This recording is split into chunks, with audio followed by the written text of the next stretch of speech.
prière de gratitude envers les dangereuses vieilles femmes et leurs filles sauvages et sages que nous apprécions tant.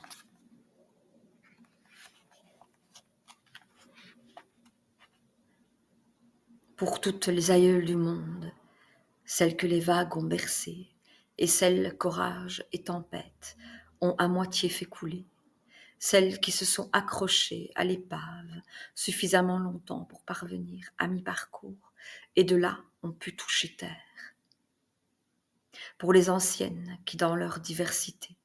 avec leurs peines et leurs talents divers, sont maintenant timides ou assurées,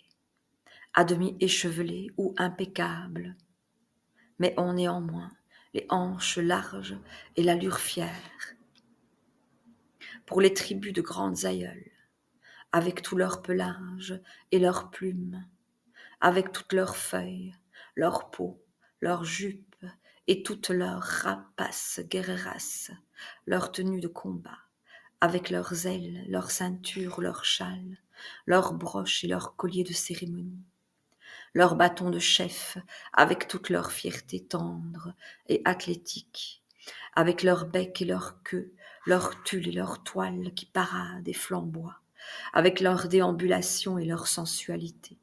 avec tout leur comportement imprévu et scandaleux, leur excentricité, leurs dentelles et peintures tribales, avec tous les insignes de pouvoir et les couleurs de leur clan, avec leur sang féroce et doux et leurs yeux qui brillent, pour toutes leurs mœurs traditionnelles et généreuses,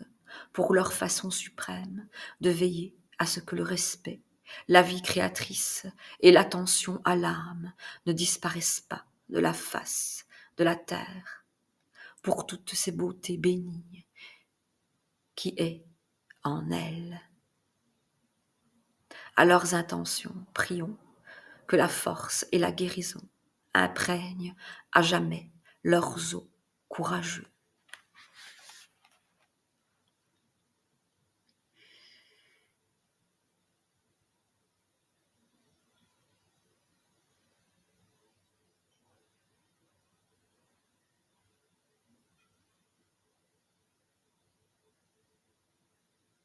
Pour toutes les aînées pleines de sagacité qui sont en train d'apprendre que le moment est venu de s'affirmer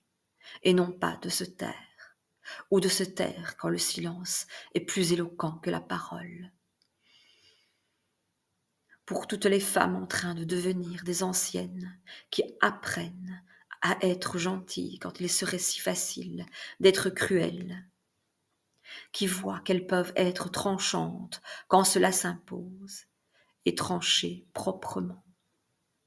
qui s'entraînent à dire la vérité avec miséricorde. Pour toutes celles qui ne respectent pas les conventions et serrent la main de personnes étrangères en les accueillant comme si elles les avaient élevées et connues depuis toujours. Pour toutes celles qui apprennent à rapprocher les eaux, à secouer l'embarcation et aussi le lit, comme à apaiser les tempêtes. Pour celles qui veillent sur l'huile de la lampe, qui maintiennent le calme chaque jour. Pour celles qui préservent les rituels, qui n'ont pas oublié comment faire du feu avec du silex et de la bourre. Pour celles qui disent les anciennes prières, qui se souviennent des symboles, des formes, des mots, des chants, des danses, et de ce que les rites eurent pour but d'instaurer à une époque, pour celles qui bénissent souvent et aisément les autres, pour ces aînés qui n'ont pas peur ou qui ont peur et qui agissent avec l'efficacité de toute manière. Pour elles, puissent-elles vivre longtemps, fortes et en bonne santé, et en déployant une immense énergie vitale.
pour les grands-mères gâteaux dont les mains,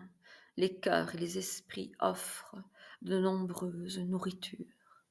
sucrées, douces, amères, acides, douces, épicées, des nourritures qui restent dans l'âme longtemps après que l'esprit les a goûtées. Pour toutes les Bob et Éomas audacieuses, les pionnières, les trompes la mort, toutes les nonnes et les yeux sauvages qui sont des exemples vivants de ce que veut dire avoir un corps et une âme. Pour toutes les traditionalistes et pour les donnes sages, paisibles comme des rivières, et tout aussi nourricières envers celles qui fuient vers leurs berges ou s'efforcent de les atteindre. Pour toutes les vieilles femmes qui calment et aident à guérir quiconque elles touchent, quel que soit son état. Pour celles qui, au moins une fois, vont aller à la rencontre des personnes durement touchées que les autres ne voient pas, ou dont ils se tiennent à l'écart. Pour celles qui osent héberger des anges qui arrivent à l'improviste, et celles qui prennent pitié des créatures abandonnées. Pour les aïeuls qui apparaissent éclaboussés de peintures ou ornés de guirlandes d'idées radicales, ou qui, tout simplement, apparaissent pour le bon motif quand personne d'autre n'ose le faire. Pour elles, puissent-elles être à jamais audacieuses, puissent leurs âmes être protégées par maintes autres âmes, tandis qu'elles apportent des ressources conquises de haute lutte à notre monde qui en a tant besoin.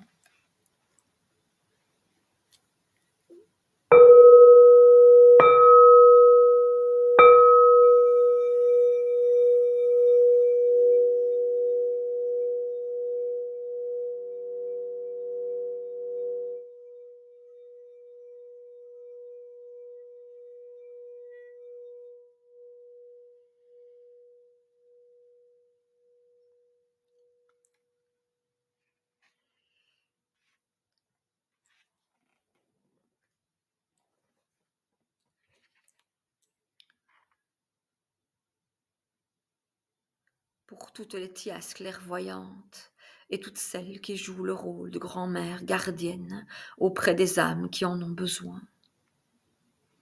Pour celles qui accueillent filles et fils, de sang ou non, aussi facilement que les fleurs accueillent les abeilles. Pour les Calais, les bien-aimés, c'est-à-dire chaque femme d'un certain âge pour laquelle une plus jeune éprouve de l'affection. Plus jeune de quelques secondes ou plus vieille d'un millier d'années, cela n'a pas d'importance. Pour toutes les aînées qui tissent la trame d'une vie riche, en utilisant au moins un fil d'audace, 2 fils d'essence sauvage et 3 de sagesse. Pour ces anciennesses qui ouvertement, dans leur vie et dans leurs relations, élargissent le champ, font des pas de côté, reviennent sur leurs pas, pardonnent, révèlent, raccommodent, de façon à ce que les moins expérimentés puissent le voir et en faire autant, sans la moindre honte. Pour toutes les guérisseuses, les litasses en noir, toutes les vieilles paroissiennes, avec leurs coiffes fabuleuses, celles avec du henné et des saris, dont elles se voilent la tête en présence du sacré et du grand âge, celles qui portent mantilles et chapelets, toutes celles qui sont vêtues de tuniques safran ou marron, toutes celles qui font du dharma leurs vêtements pour toutes les occasions, pour celles qui portent l'antique hijab et celles qui recouvrent leur tête du talit, à franges sacrées, pour se retrouver à nouveau dans la tente de Sarah, pour celles qui portent la kippa perlée et celles qui portent la tête, l'arc-en-ciel et un essaim de météores et se coiffent en forme de fleurs de cour rouge, pour toutes celles qui sont sur les collines sacrées et auprès des cascades, dans les forêts et dans les temples faits de terre et de boue, dans les forêts et dans les temples, faits de terre et de boue, toutes celles de l'Église sous l'Église, et toutes les aînées encore capables de rendre visite à la minuscule cathédrale rouge du cœur, pour toutes les guérisseuses qui militent pour l'amour, la paix et la compréhension, et qui remercient et qui louent avec tant de force que lorsqu'elles prient, des fleurs semblent s'épanouir au-dessus de leur tête. Pour elles, puisse-t-elle continuer à nous montrer comment aimer ce monde et toutes les créatures qui le peuplent, et ce, de toutes les façons les plus importantes pour l'âme.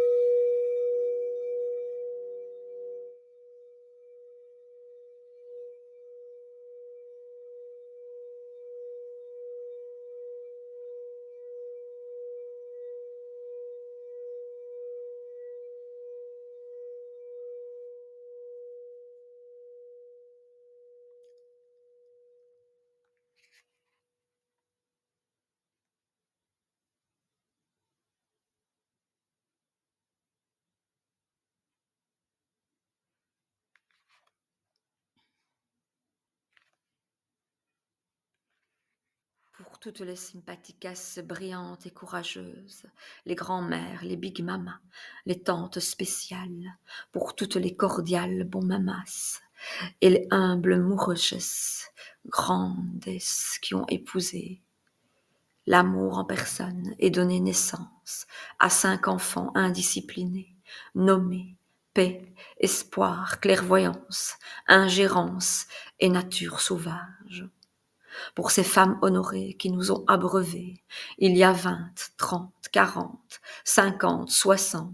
70 et 80 ans, qui ont répondu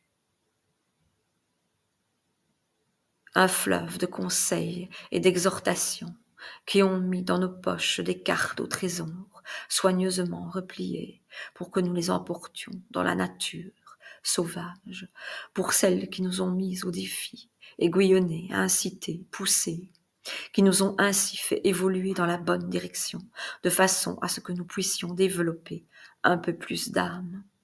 pour la douceur de leur toucher, la tendresse de leur regard, l'originalité de leur manière qui nous encourage à innover et à faire montre de la même bravoure qu'elles, pour leur voix qui chuchotait « N'aie pas peur, je suis là, ne perds pas courage, continue et maintenant resplendis, et maintenant jette-toi à l'eau, non, là ce n'est pas terrible, prends plutôt ce chemin, voilà c'est ça. » Pour leurs blagues complices et leurs goûts peu sobres, pour leur comportement scandaleux et leur attachante dignité, pour savoir mettre des limites, respecter les limites, aller jusqu'aux limites, élargir les limites étouffantes, resserrer celles qui sont trop lâches. Pour ces grandes vieilles femmes, ces dames, certaines vénérables en termes d'années, d'autres âgées en tant que de l'âme, mais toutes emplies de sagesse, qui jouent le rôle d'étoiles polaires pour les autres, juste en existant. Pour elles, puissent-elles être toujours en sécurité, nourrir de diverses sources, et recevoir des manifestations d'amour et de gratitude propres à conserver leur âme en fleurs au-dessus du sol, afin que tous puissent voir.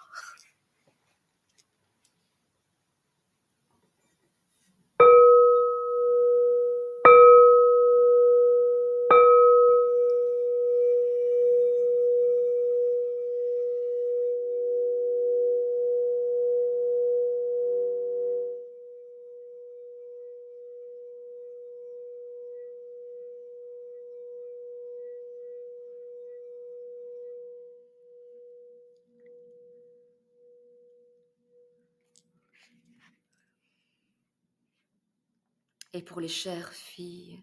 pour celles qui apprennent à retrouver leur sagesse et leur intégrité, ou à y accéder pour la première fois, Donc pour toutes les grandes aînées qui sentent qu'elles ne peuvent exister sans les jeunes, sans pouvoir méditer avec elles, apprendre d'elles et leur apprendre, trouver en elles humour et potentiel, se pencher sur elles et les enrichir.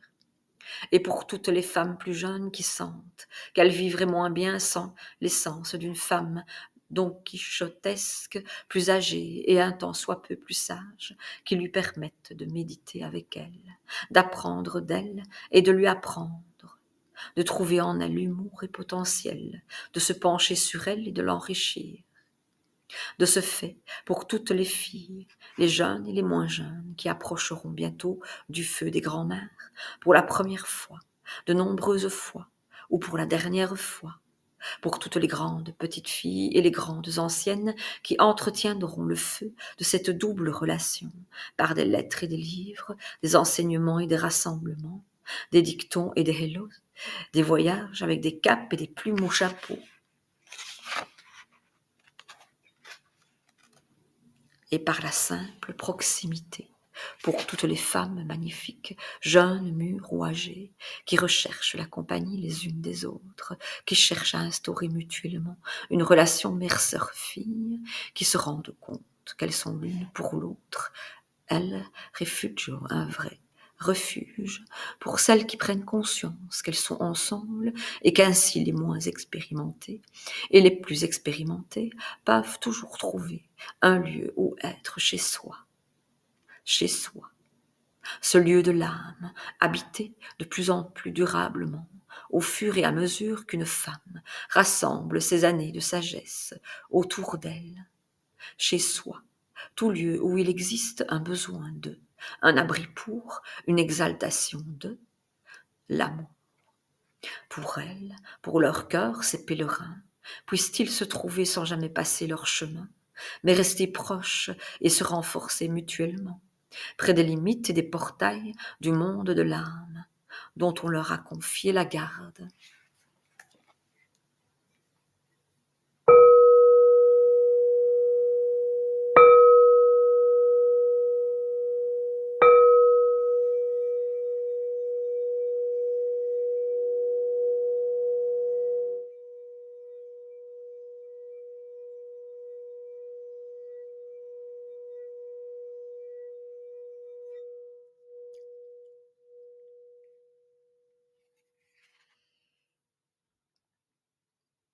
Pour toutes les filles intelligentes, ignorantes, errantes et savantes, pour les filles qui foncent et celles qui procèdent par bonds,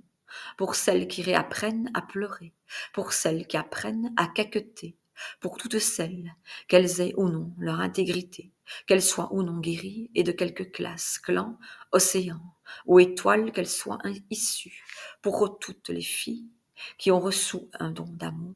de la part d'aînés bien-aimés, disparus depuis, mais qui continuent malgré tout à les visiter, pour toutes les filles qui ont entendu une fois des paroles de sagesse destinées à une autre oreille, mais chez qui ces paroles justes, au juste moment, ont suscité une étincelle qui a illuminé leur monde à jamais. Pour toutes les filles qui ont entendu des paroles de sagesse sans pour autant les comprendre, mais qui les ont gardées pour le jour où elles seraient à même de le faire. Pour les filles qui avancent seules et qui, par nécessité, vont chercher leurs aînés parmi les personnages des livres qu'elles aiment, ou parmi des images empruntées au cinéma, à la peinture, à la sculpture, à la musique et à la danse. Pour les filles qui s'imprègnent du bon sens et des attitudes opportunes manifestées par les esprits de sagesse évanescents et anguleux de leurs rêves nocturnes, pour les filles qui apprennent à écouter la vieille femme sage de la psyché, cet inquiétant sens intérieur de la clairvoyance, de l'écoute, de la perception et de l'action intuitive, pour les filles qui savent que cette source de sagesse intérieure est le pot du gruau magique du conte qui reste plein, quelle que soit la quantité qu'on vide. Pour elles, que toute leur beauté, leur peine et leur quête soient bénies.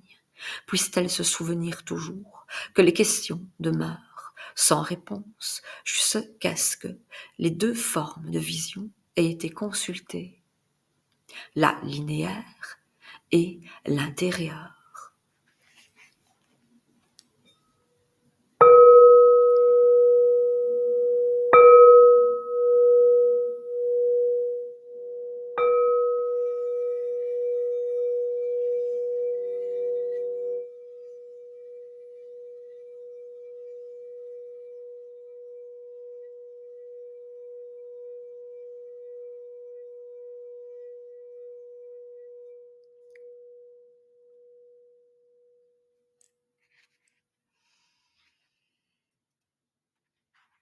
Et pour toutes les filles et toutes les aînées qui soutiennent ce qu'il y a de bon et refusent d'obéir aveuglément à toute forme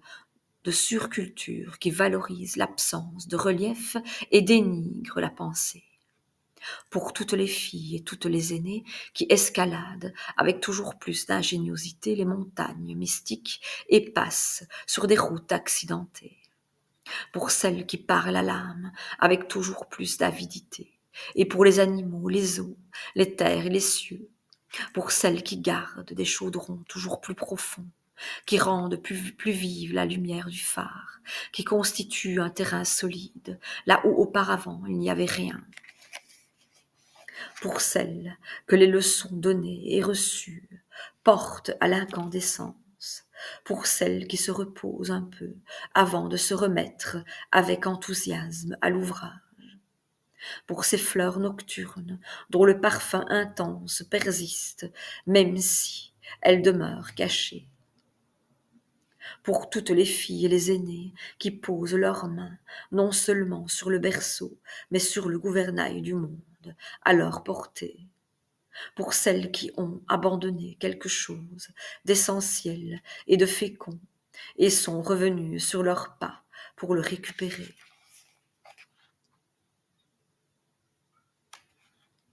Pour celles qui ont détruit quelque chose et s'en sont excusées humblement au nom de l'amour, pour celles qui n'ont pas terminé quelque chose, qui ont oublié ou n'ont pas saisi son importance, mais ont rendu, reconstruit, adouci, donné la bénédiction au mieux de leurs possibilités. Pour toutes les filles et toutes les aînées qui ont pris le blâme sur elles et ont donné leur chair et leur sang pour réparer le dommage causé par d'autres. Pour les filles et les aînées qui ont toujours choisi de se montrer affectueuses plutôt que correctes. Pour elles, puissent-elles se rendre compte à quel point leur vie est précieuse et que malgré leurs éventuelles insuffisances, elles sont précisément les remparts, les pierres de touche, les points de référence, les exemples dont nous avons besoin.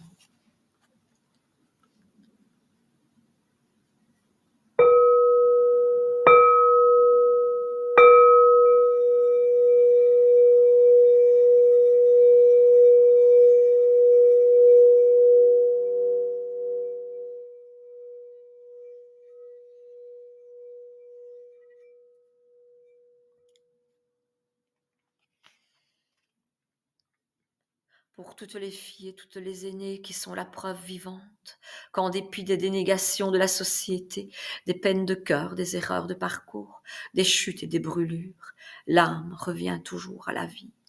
vit encore, avec intensité. Pour toutes les filles et toutes les aînées qui savent, depuis plus ou moins longtemps, que malgré leurs points faibles et leurs dénégations du moi, elles sont nées avec la sagesse chevillée au corps et à l'âme, et que c'est à la fois leur héritage d'or et leur étincelle d'or.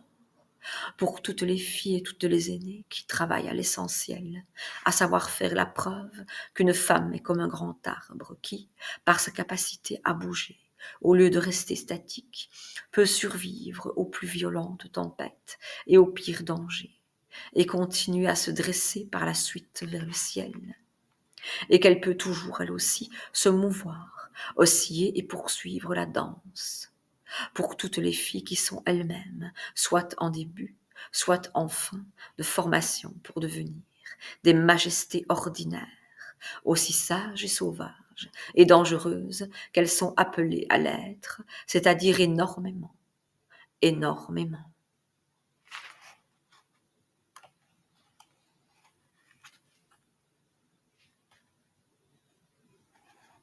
Pour elles, pour nous tous, les grands-mères comme les grands-pères, les petites filles comme les petits-fils, puissions-nous aller tous plus loin et être florissants, créés à partir des cendres, protéger les arts, les idées, les espoirs qui ne sauraient disparaître de la face de la terre. Pour tout cela, puissions-nous vivre longtemps en nous aimant les uns et les autres, jeunes dans la vieillesse et vieux dans la jeunesse, pour toujours et à jamais. Amen. Quand une personne vit pleinement, les autres en font autant.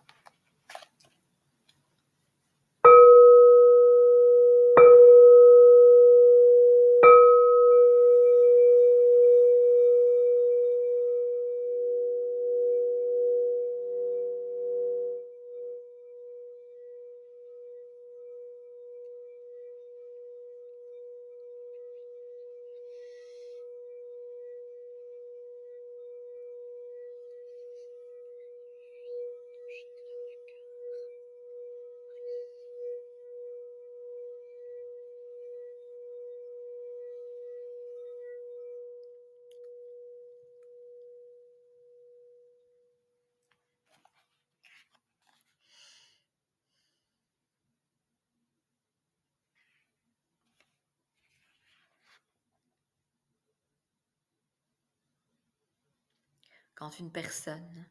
vit pleinement, les autres en font autant.